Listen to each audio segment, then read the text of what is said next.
please, Mrs. Sigma, can I have the full one? And she went, no. And you took the empty one and filled up your own cup. Miss Skibbity, please, I want the water. Better than Macca's or a cheeky HJ? Reminder, that could mean Hungry Jack's or...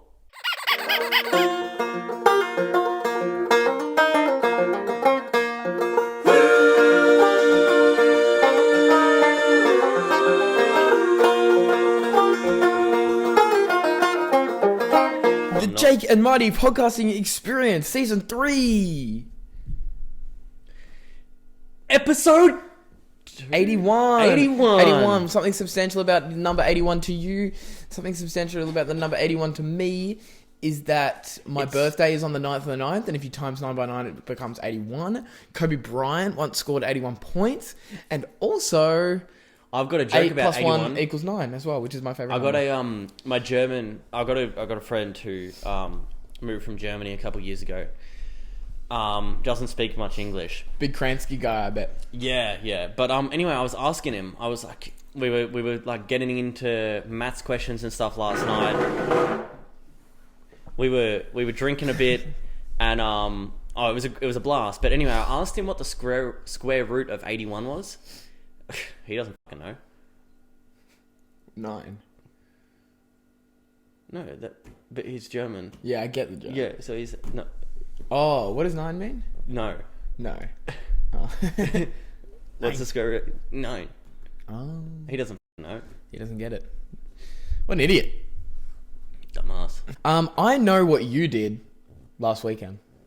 This is the first segment. It's called I Know What You Did Last Weekend. It is basically what I went out with Marty on Friday night. Went out Gemma, with a group of people and Marty. Mm-hmm. But I won't hash out the details too much of that. I will say we ran into a guy named Tony, and we were doing some outrageous stuff with him. Tony, we need you now, Tony. Do you remember that? Are we talking about Iron Man, Tony? Tony. Clearly you don't own an air fryer. What's another thing that he says all the time? Jarvis, unshit my pants.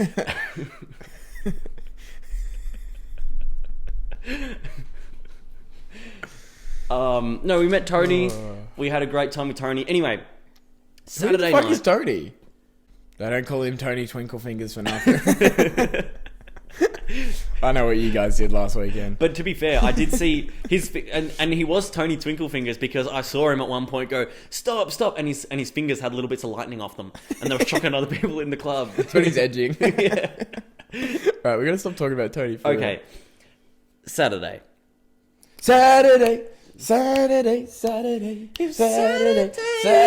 night's alright. I'm gonna crash. I'm gonna fuck the day I moment. So I had a hangover and I was nursing that the whole day. I felt like shit and I was really tired because I didn't get much sleep. I left Melbourne at about 4 o'clock, driving home. I'm about 15 minutes away from my house. My friend calls me and he says, we're going out tonight. I'm picking you up in 20 minutes. Be ready. What? I wish I had friends that did that for me, but nobody wants to hang out with me that badly. Yeah, no, but I wanted to see him. And anyway, so we went, he picked me up, and I was like, so what's the plan? He was like, we need to go get some drinks, and then for the next 4 hours until we go out, we're going to be playing video games with my autistic cousin. Sounds like a great night. It was, honestly. And I thought, let's see how this goes. Turns out the autistic cousin, the only thing that was autistic about him was that he would wear a Ben 10 jacket all the time. Respect. He loved his Ben 10 jacket. That's not called autistic. That's drip. No, he was a crazy cat too. Like we were about to leave. I bet he told me all types of things. He handed me 7 condoms that weren't even my size, and said, "You'll need these." Well, that's the thing. Well, that is crazy because if you really know anything about anything, you ain't getting fucked. Yeah. But craziest thing about that is you think 7, that's a crazy absurd amount to have. But little do you know, Ben 10 in the show, 4 arms. This guy, 7 schlangers. So he had to have all primed and ready. You know, you don't want to... You want his echo. Yeah. Anyway, we went out, and all was going well. I never, and I say this, I never thought I would be outdone at the clubs by a ranger wearing a Ben 10 jacket. When did he come along? Huh? When did he come along? Yeah. Legend. He did. We were standing in the line. So many girls came up to him, taking photos with him, talking to him. It was crazy. I talked to one girl that entire night. Two girls that entire night. One of them was the little sister of a girl who I used to talk to, and she was begging me to buy her a drink. And I said, just because I let your older sister take advantage of me, doesn't mean I'm going to let you. Crazy work. Crazy work. Anyway, we went and sat down at this bar, it was like a rooftop bar, across the table from two older gentlemen.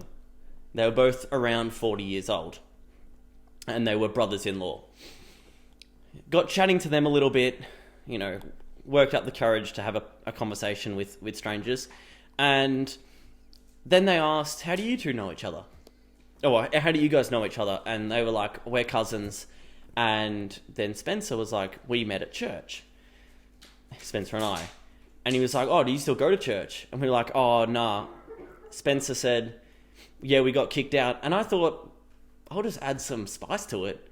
Yeah, we got caught doing too much cocaine in the bathrooms. That went down a treat. Did it really? Yeah, they loved us. They honestly found us hilarious. They said, wait, do you guys do cocaine too? And we're like, oh, not anymore. Not anymore, just in our church days. Went dry. Yeah. Dry July. I stopped drinking because my nose couldn't take anymore. Crazy work. Is that the end of your story? Can't remember much after the bags got pulled out, I guess. It's crazy. No, I don't do that stuff, guys. Yeah, he does. Oh my goodness. It was like 11 times. It was like 11 times in a week. 11 times in a week.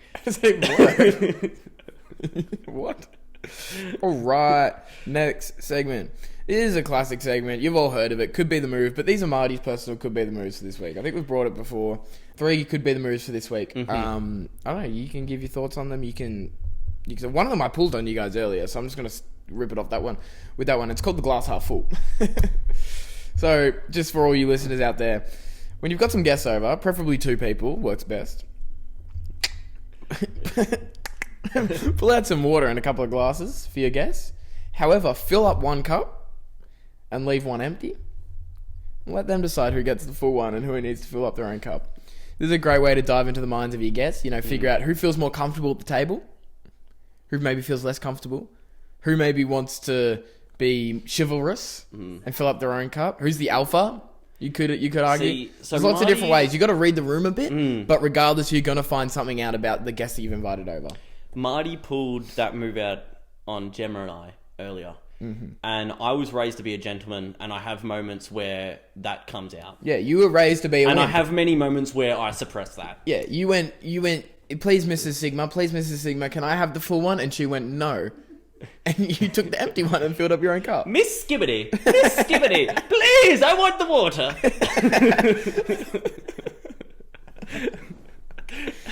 Jesus. All right, this one's called the packed resume. Pretty simple concept. Putting all sorts of shit on your resume. Remember that one thing you did that was so extraordinarily brilliant, yet still so unbeneficial in everyday life? How about that one time you cracked 2 waffles out of the toaster and caught them both in one hand? Or that one time you threw so many grapes in your mouth without failing that you actually started to feel sick? Yeah, that's going on the resume. Could be the move. By the way, those 2 stories were actually true stories of me. One of them I have on film. The other one I just have in my tummy. All right, and my last one, I call this the blackout. So simply go to your nearest pub and get blackout right now. That could be the move, however. This one's simple to do. Just simply refuse to lose it. Just simply refuse to use a light in any situation. Your eyes are weak, people. Let those puppies adjust. Train them up. Be the best version of yourself. I feel like I've found in a few situations. Sorry, not to cut you off. Yeah, but you fucking did. Yeah, I found in a few situations recently. I've been, wandering around in the dark, and I could pull out my phone and turn on the torch, but I think give this shit 20 seconds, and I'll be seeing like this is my native habitat. Like I'm nocturnal. I fell into a trap a few months ago, which I've now escaped. A bear trap? No, the trap of... Oh, the one that Donkey fell for with the waffles out in the woods. So when I'm getting ready for bed, I'll walk into my room, can't be bothered to turn on the light to go into bed, so I'll close the door, put on my flashlight on my phone, organise all my shit, then I'll just lay down in bed, turn on my flashlight. But late at one point, it got to the point of I'd turn on my flashlight, do all my stuff, get all ready, and then I'd walk to the door to turn off the light, and I realised, fuck. Because your eyes have adjusted. Yeah, they think it's a real light, but it's just a flashlight. Just go blackout. And so I thought, I'm going to go blackout. Just go blackout. So I'm telling you people. So we've got an experiment in there. We've got a personal life goal in there. We've got something that's going to help you in your career. Something that's going to help you in your social situations. And something that's just going to help you personally. And I think that's a really good mix of could be the moves this week. So go out there, people. Test them out. Wendy's pop-up shop. There's a new Wendy's, the American Wendy's, not the ice cream Wendy's, that it's come to Australia and it's in Queensland somewhere. I was thinking, I got to help these guys out. We're bringing a new thing to a new country, or an old thing to a new country that's already got a good, business of burgers, and we need to, get Wendy's out on top.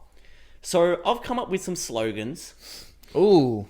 For Wendy's that they are fully allowed to use. These are all yours. I'm just trying to help you guys out. This takes me back to episode fucking who knows what it was. Yeah. Early days, back in the old studio where I used to do Slogan on Nogan. Is it Slogan on Nogan? Is that what it was? No. This is just all slogans that Wendy's can use. Okay. This is one slogan that I think personally I would set this as the slogan. Better than Macca's or a cheeky HJ. What's HJ? Hungry Jacks. But it could also be interpreted as better than a hand job. Wendy's is better than a hand job. Yes! You absolute legend! Better than Macca's or a hand job. So that's one. Personally, I think Wendy's, take that and run. Very close second. It's juicy, it's meaty, it's tomato, it's Wendy's. God damn! How good is that? You hear that, Jammers? That's me chewing into a Wendy's burgies. A Wendy's burgie. A Wurgie burgie. Next. So saucy? I don't know how Wendy does it. Not as good. I didn't like that. Not as good. I didn't like that one. The last one, it kind of, Gami? We've been to Gami before, have we? Gami. It's the shop we went to where it says beer and chicken on the door. Oh, yeah. But then they didn't have any beer. They just never do beer. Yeah, they never do beer. Because they can't be bothered renewing their liquor license. And God forbid you rock up before 8 p.m. because they will not serve you a lick of alcohol before 8 p.m. No, they don't have a liquor license. That's why they can't serve it to you. They haven't had one for We went and sat down ages. there when we watched Wicked and they were like, oh, we're not serving drinks for another hour. So what happens if we... they said we're not serving drinks at all. No, did they? They said what I said, right? Yeah, they said. Did they? They said we don't start serving drinks. Oh, because I went there a couple weeks before and they didn't have a liquor license. But we were there at 7 o'clock and they said we don't serve drinks till 8 p.m. Oh. What are you fucking talking about? Yeah. Dinner time is 6 to 7, maybe 8 if you're a late bloomer. I don't like that place. I don't like that place at all. And the robots are never working. What are we paying them for? It is horrible. It's ridiculous. Okay, this one is inspired by that. Beer and burgers, hold the beer. Nah. Yeah, they fell off very quickly. Yeah, they fell off really quickly. So if I was Wendy's, I would choose one of the first two. And for just a quick reminder, better than Macca's or a cheeky HJ. Reminder, that could mean Hungry Jacks or... I didn't like that you told it. I'm not gonna lie. I didn't like that at all. We cut, don't worry. It just sounded gross. No, my personal favourite was... Say it, you go. It's juicy, it's meaty, it's tomato, it's Wendy's. It's tomatoes, just so out of left field. You're really putting yourself on a limb there because it's a grand portion of the population that don't like tomato. Yeah. I don't know, it just came to me. It's juicy, it's meaty, it's saucy, it's tomato, it's Wendy's. Because the next one is so saucy. I don't know how Wendy does it. All right, you're off. You're off the mic. Okay. Oh, I got it. There you go. All right, this one is called Alexandra's Hidden Gem. So a little bit of back context for the title of this segment. If you know the Library of Alexandria, do you know the story behind Alexander the Great? No, the Library of Alexandria. Do you know this? Do you know the story behind the Library of Alexandria? Just say no, because then we can have a conversation. Otherwise, I said no. I thought it. So the Library of Alexandria was this massive library in Greece. I think it was Italy is where it was. Same shit, different smell. But it was like for like decades or like centuries upon centuries of human like knowledge and science and intelligence and stories and stuff had all been packed in this one massive library called the Library of Alexandria. And then one day in like ye old times, it caught fire and everything was lost from it. They've over time got some stuff from the library and like recovered it, but really nothing. So think the equivalent of right now, the entire internet getting wiped and what the detriments that would have to human civilization. Yeah. It was kind of pretty much the internet before the internet in a way. It held a lot of important science that there's still to this day. I mean, we'll never know. We might have caught up on everything, but a lot of people believe that there's still like sciences that we don't know that were in that library that we just never got to recover. Yeah, but I wonder back in the day if they ever had people like little kids in restaurants reading books from Alexandra's library. Because you got iPad kids now and they're connected to the internet. Surely they'd have like some sort of... I don't know if the correlation is that direct, but maybe. Yeah, so that's the story of Alexandria. And so the way that relates to my title is I've got a bunch of things here that I don't understand. And to me, I believe that the answers to these things could have been found in Alexandria's library, but we'll never know. Unless you have the answers for me today, guys, because I don't understand these things. So the feels like temperature.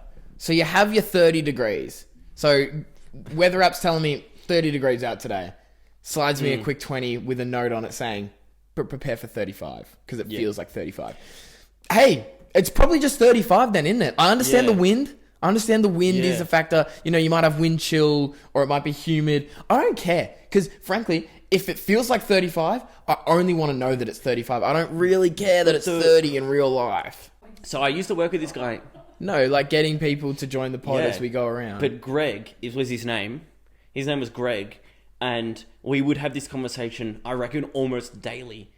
Him and I would be like, where is he? Where is he? Where's the guy that walks around and he goes, feels like 17. Feels like 19. Also, what's he wearing? Is he wearing pants? Is he wearing shorts? Is he wearing a jumper? Is he wearing a singlet? That's exactly what I'm talking about. How many pairs of socks does he have on? Exactly what I'm talking about. Because I think those are all contributing factors to what it feels like. The only fair way to do it is get the actual temperature. So we'll go 30, it's the actual temperature. Dress for 30, tell me what it feels like. Yeah. That has to be what it is. I store ice cream in the freezer at whatever temperature it is, like -7. It's good. Why does it not say on the back of the paper? That's a great freezer temp. That's a great freezer temp. Why does it not say it on the back of the ice cream tub? Store at -7 feels like -9. like Actually, in the freezer. Oh, it feels like a -9 in there. That's gonna change the ice cream. Nah, because this might have been a dream I had. I don't know if this is a true story, but one time I opened the freezer and there was a gnome in there and he was running really quick and I bet he stirred up a bunch of wind. So moral to take from that one is... Might have been a dream. Moral to take from that one is... if you see a guy going around just really feeling like he's embracing the elements, that's as rare as the Google truck. that's the guy we're after. Take a photo. And secondly, everybody at home right now, go check your freezer temps. We want to hit that -5 to -7 range. That's the prime spot for, you don't want it to ice over, but you want to keep that shit cool and ready to go. I think I actually did see him yesterday. So we've been working down on the coast. And we stopped for lunch. And a mate of mine, we went and sat up on this nice little lookout next, like in front of the beach. And we were just like, how nice is this? Like, it's nice wind, like a nice breeze. The sun, we were in the sun. It was beautiful. Just thinking like this, it couldn't get any better. And then a guy walked right in front of us and just dropped his dacks, getting ready for the beach. Now, I'm thinking, if anyone was trying to figure out the temperature, he'd be dropping his dacks. He'd have to keep it consistent. Naked. You'd have to do it butt ass naked. Because everyone knows the two most sensitive places on the human body is one we can't say on pod, and the other one is the tushy. The tushy. The tushy cheeks. The tushy and the gooch, I think they say. Staple removers and pencil sharpeners without the bucket. I just grouped them together. What's the point? Who invented those two things? Staple removers? Yeah. What's the point of a staple remover? You can pull those things out so easily with your fingers. Not always, though. Well, if they struggle a bit, you turn the paper around to the backside, you pry it up. No. Pull it out. The staple remover is for, like, if you staple something into a wall. Nah. Yeah. Well, even because then still. you can do it with a screwdriver, but it, like, stuffs up the thing underneath. Mate, you can do it with another staple. Yeah, but who's going to be fiddling around like that? Be resourceful. You don't buy a whole other product. Mrs. Watson did not teach All right, me. the sharpener then. Why the hell did we invent sharpeners that didn't catch the sharpenings when we knew damn well we just could? What's the benefit of having a sharpener that spills everywhere, that I have to walk over to the bin just to make my pencil work, where I could just do it at my desk? What's the benefit there? Exercise.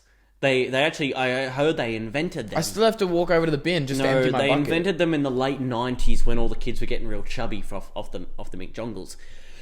And they thought, how can we make the kids exercise? Let's make them write more, and then let's make the sharpeners not have a little catcher. That's actually... So it's a bit of a governmental scheme. Funny story that I have just loaded up in my brain, memory, was in year 1. I don't know why. I got a real obsession. Me and one of the guys in my class, fun fact, this is actually the same guy that later in the year, I threw a book at him and he threw a chair at me. Whole story. Good guy though. We sharpened, collected our pencil sharpenings throughout the whole year into like a shoebox. And so we had 2 people, I think a few other people got in, because it became a competition who could get like the ones that looked like roses, like a full one that looked pretty. But we ended up just having a big bucket full of pencil sharpenings, and we put them into a pillowcase at the end of the year and used it as a pillow. Yeah, true story. I got another true story from, when I was in prep, and this is the first time I ever had a sword fight or a stream fight, whatever you want to call it. A stream fight? A stream fight. Oh, yeah. Who lasts the longest. Yeah. Pretty much. So it was myself and another boy in my class who we both went to the toilet and we were standing at the urinal, and it started off I'm pretty sure he made the first move, and he swung his stream across and it splashed a little bit on my shoe. And I thought, I'm not standing for that. So then I turned across and I just straight up pissed on his shoe. And he wasn't having that, so he pissed on my leg, and then I pissed on his leg, and then we walked back to the classroom. Both legs just soaked in piss. Like you both pissed yourself. And the teacher crashed out. Yeah, probably a valid crash out. And we had to change. Oh, which no. was that was the worst part. You wanted to sit in old mate's bit. How can a Roomba track and navigate an entire house but cannot identify that it's just ran over a load of dog shit? How does that technology make any fucking sense? It's literally got a system in it where it maps out your house and tries to navigate your house. However, that same navigation system can't identify, we've just hit a big load of dog shit and we're going to wipe it all over your floors and carpets. It's going to be great. How does that work? Why did the Kardashians become famous? Why are they famous? And I actually don't know why they're famous. Their show's actually quite entertaining, but you don't just get a show for having kids in LA, do you? Because that's what I thought. Bruce Jenner was an Olympian. They're like a famous family before the show. Because there's plenty of Olympians. Rich, like known Oprah like since before the show. So he's just like a sellout to the... Rich Calabasas family. But he was an Olympian. They don't get paid. What did he go to the Olympics in? Running, like track, I'm pretty sure. Or like They get paid shit all. How did he become rich? They must have done something else. He fucked the right people. Their family was rich. Both their families. They both came from money. Oh. Family wealth. So they just... that's kind of fucking boring. And then also... I respect. I actually quite like him. I respect.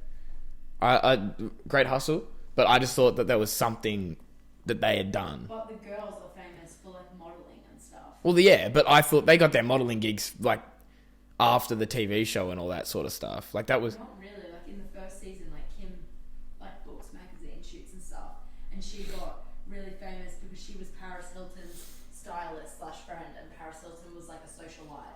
Yeah. So, like, Kim Kardashian became one because they would, like, wear matching. Okay, but that's something that I was looking for. Like that, the Olympian thing. I actually did know the Olympian thing. I just didn't think that a father of an Olympian father that has a family is just going to become that famous. But they came from wealth and they were in sort of just industries like modeling and stuff from day one. Fair I play. think Chris as well probably did modelling. Yeah.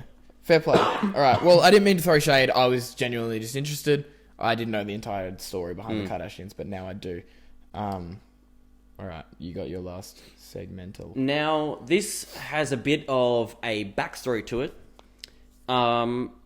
This segment is called Nostalgic Nancy's. We are Nostalgic Nancy's. The reason I bring up nostalgia My name is Marty. Originally, Marty also hates being called Nancy, which is why particularly I called it this. But Marty today accidentally forgot to bring the battery of the camera, which is all right. I did and do we were that. just originally planning to do a audio podcast, and I thought, I'm just a girl. That's so nostalgic. What other nostalgic things happened in the first 9 episodes of this podcast? Because a lot of people have been asking me lately. I have a lot of people come up to me on the street and ask, Come on camera, where it's okay. should I start? Thank you. Where should I start listening to your podcast? Should I start at the start? And I say, no fucking way. Don't start there. It's shit. Start somewhere else. Start around the 60, 70 mark. I don't even tell people the 60, 70 mark. I tell people, start at the most recent and work your way back, and every time a new one comes out, catch up. Well, here's the great thing, is that in this podcast, you're going to get a bunch of Jake and Marty lore. You're going to figure out how Jake and Marty became the men they were. You don't even need, because we catch you up on the inside jokes almost every episode. What are key things that happened in the first 9 episodes? First one, leather socks. This was a running joke for so fucking long. I got sick of it by, I think, the second time it was brought up. Because I wore a pair of leather shoes to the podcast once. And we did so much walking that day because we had to get a new fucking dongle to connect the mic that my feet were a little bit sweaty because we'd done so much walking and I wore sweatpants and it was a warm day. And I'm sorry about that, but I pulled my shoes off as soon as we started recording and it squeaked a little. And I said, sorry, I promise that was just my sock. That wasn't me farting. And Marty goes, I can't believe you're wearing leather socks. And that stuck. That joke stuck. I've said jokes way better than that and people go, boo, boo. But leather socks, oh, that's a game winner. That's a game winner. That's from half court, brother. I'm so surprised that one actually didn't make. So if you guys haven't noticed, if you pay attention to the cover art of every season, it'll include a few little Easter eggs from the previous season in there. I'm so surprised that didn't make it into season 2 one. Yeah. Because I reckon I was still pumping that joke in the 60s. I reckon like in that lasted like 60 to 70 episodes. I was pumping that joke. I'm going to stuff up the pronunciation because I never have actually seen his name spelt out properly. And today is the first time I did it. Jake Camaroto. Legend. He was awesome. He was awesome. Just Just an NPC we met along the way. Yeah. That just became a massive fan of the podcast. yeah. There's this guy who we met in Coles once. Honestly, did we? A Coles worker, actually. We met him on Muck-Up Day. And we got chatting to him. Yeah. And then we would constantly go back to that Coles and we'd say hi to him. And one time we snuck up to him in the freezer section and we scared him a little. And then we said, are you listening to the podcast? Because he had headphones in. He was like, no. And then he became a huge fan after that because I think he got scared of us. This one was actually Marty's contribution. He didn't realize this was a contribution to the segment. But the butter knife incident, man, that was nostalgic. Crazy work. Here's another one. Jake, you'll have to bleep this because it is probably a little bit too crazy. Schweppes.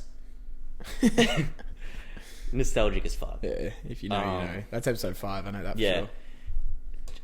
sure. That was me pretending to bleep. I'll just bleep that whole J- thing. and Okay. And Just bouncing out of his leather socks over here. the magical Warrnable toilet. This is probably my favourite thing about Jake and Marty ever. Yeah, that was a great story. The magic Warrnable toilet. I think that episode's literally called The Toilet. Yeah, it is. Yeah. Man, that thing was amazing. Damn, my car still can't get over that. I need to go back. The Bermuda Triangle, the toilet. Alrighty. Well, that's going to do it for episode 2 of season 3. Episode 81 in total, if you guys are trying to keep count. Are we finishing with a quote every week? Oh, yeah, we've been trying to do that. Okay. Save a horse, ride a cowboy.